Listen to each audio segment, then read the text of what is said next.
The Lizzie Borden House, a name synonymous with horror. This house, located in Fall River, Massachusetts, is not just any ordinary home. It is a place where history and mystery intertwine, creating an atmosphere that is both fascinating and terrifying. The very mention of its name sends chills down the spine of those who are familiar with its dark past. A place where shadows linger, casting eerie shapes on the walls. The dimly lit hallways seem to stretch on forever, each corner hiding secrets that are waiting to be uncovered. The air is thick with a sense of foreboding, as if the house itself is alive and watching your every move. Every creak of the floorboards sends shivers down your spine. The sound echoes through the empty rooms, a constant reminder of the house's sinister history. It's as if the very floor beneath your feet is trying to tell you something, to warn you of the horrors that took place here. The house stands as a chilling reminder of a brutal crime, a crime that shocked the nation and left an indelible mark on the town of Fall River. The murders of Andrew and Abby Borden in 1892 remain one of the most infamous unsolved mysteries in American history. The house, with its darkened windows and weathered exterior, seems to hold on to the memories of that fateful day, a place where the past refuses to stay buried. The dust-covered furniture and old-fashioned decor transport you back to the late 19th century, a time when the Borden family lived and died within these walls. Each room tells a story of a family torn apart by violence and suspicion. Stepping inside is like stepping back in time. The vintage parlor room, with its antique furniture and ornate decorations, looks as if it has been frozen in time. You can almost imagine the Borden family sitting here, unaware of the tragedy that would soon befall them. The air is heavy, thick with the weight of tragedy. It's as if the very walls are soaked with the sorrow and fear of the past. The foggy interior adds to the sense of unease, making it difficult to see what lies ahead. Every step you take feels like a journey into the unknown. You can almost hear the whispers of the past, the faint echoes of voices long gone. It's as if the house is trying to communicate with you, to share its dark secrets. The ghostly whispers seem to come from every direction, making it impossible to pinpoint their source. The echoes of terror that still cling to the walls, the old wallpaper, cracked and peeling, seems to tell a story of its own. Each crack and tear is a reminder of the violence that took place here, a testament to the house's dark history. It's a feeling that gets under your skin, a sense of unease that you can't shake off. The hairs on the back of your neck stand on end, and a cold shiver runs down your spine. It's as if the house is trying to warn you, to make you understand the gravity of what happened here. A constant reminder that something truly evil happened here. The shadowy figures that seem to move in the corner of your eye, the ghostly presence that you can almost feel, all serve as a reminder of the house's dark past.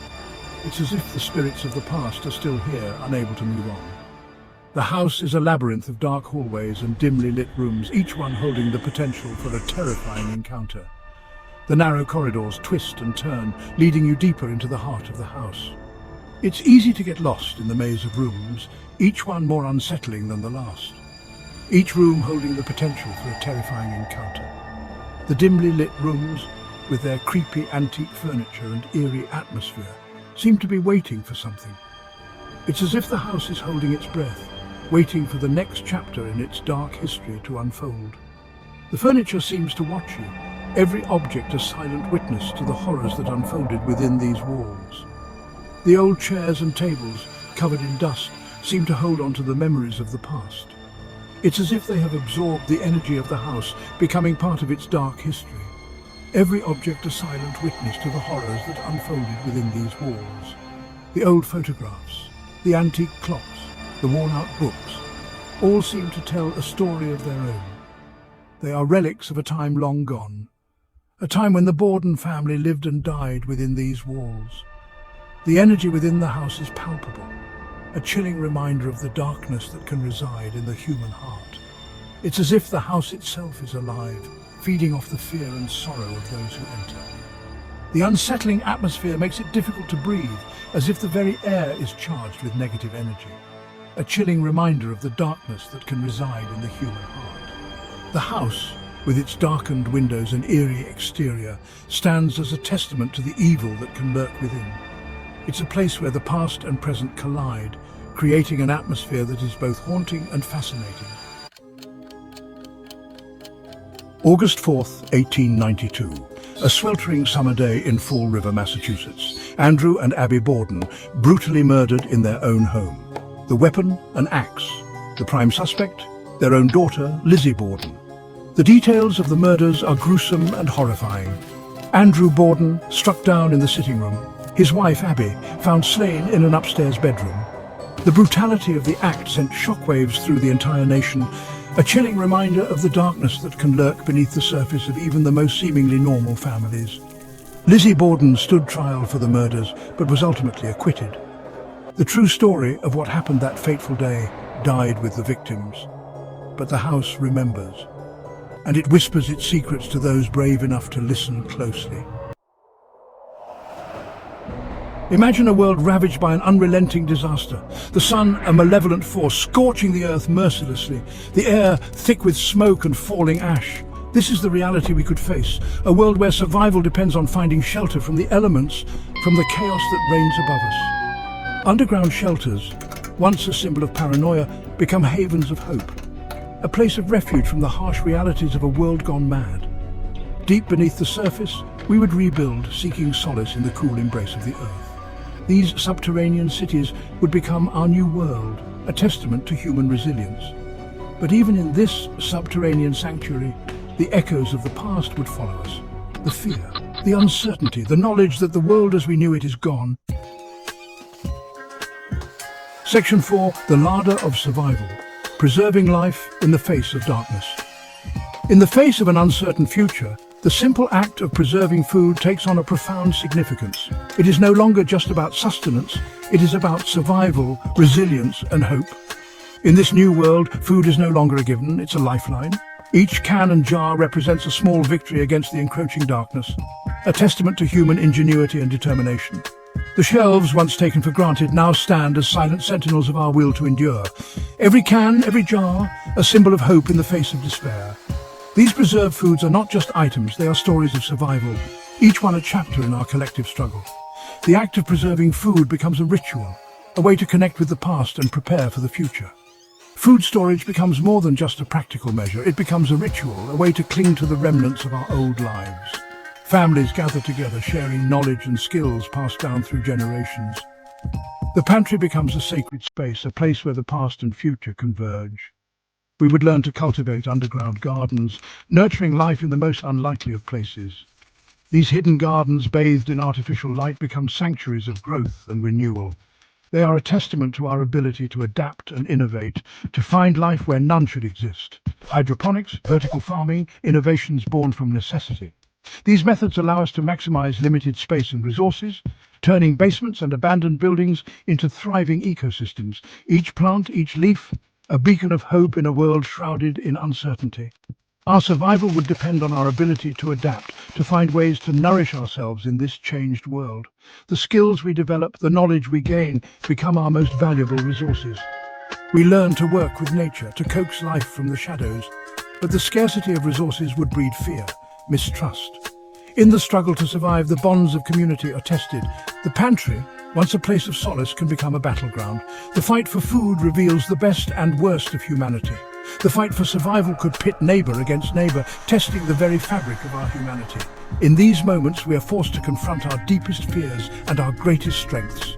The choices we make, the actions we take, define who we are in the face of darkness.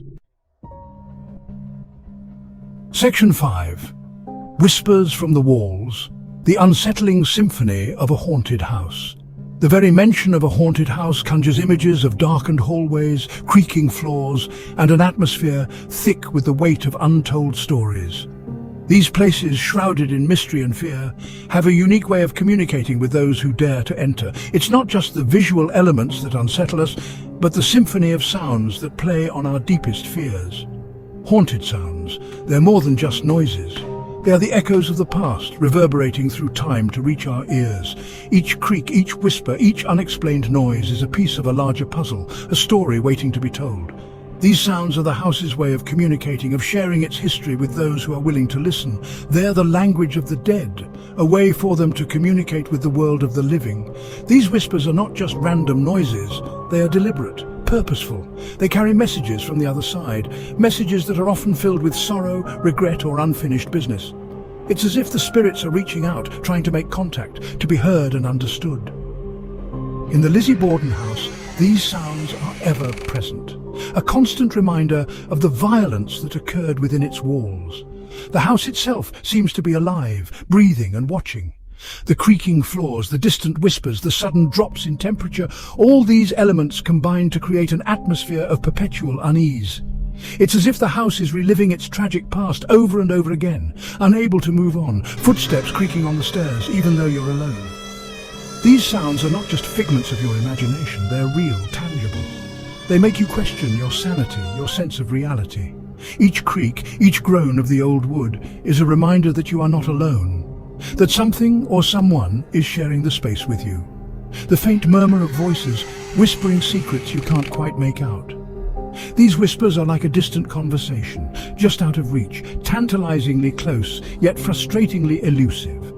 They make you strain your ears, trying to catch a word, a phrase, anything that would make sense of the chaos. But the more you listen, the more you realize that these whispers are not meant for you. They are echoes of a past that refuses to be forgotten. A door slamming shut as if propelled by an unseen hand. This sudden violent noise shatters the silence, jolting you out of your thoughts. It's a reminder that the house has a will of its own, that it can act and react in ways that defy explanation. The slamming door is a warning, a sign that you are not welcome, that you are trespassing on sacred ground.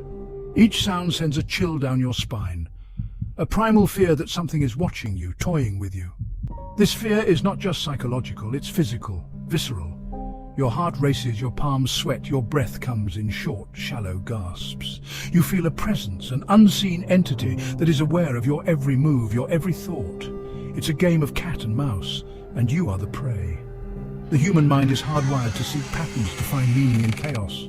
In a haunted house, this instinct goes into overdrive. You start to see faces in the shadows, to hear voices in the wind, to feel touches that aren't there. Your mind tries to make sense of the inexplicable, to impose order on the disorder. But in doing so, it only heightens your fear, your sense of unease. In a haunted house, these sounds become more than just random occurrences. They become part of the fabric of the place, woven into its very essence. Each sound is a thread in a tapestry of terror, a note in a symphony of fear. They are the house's way of asserting its presence, of reminding you that you are in its domain. They become evidence of the supernatural, fueling our deepest fears and forcing us to confront the unknown.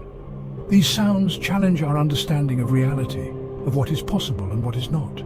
They make us question our beliefs, our assumptions, our very sanity. In the end, the unsettling symphony of a haunted house is a reminder that there are things in this world that we cannot explain, that we cannot control. And that is perhaps the most terrifying thing of all.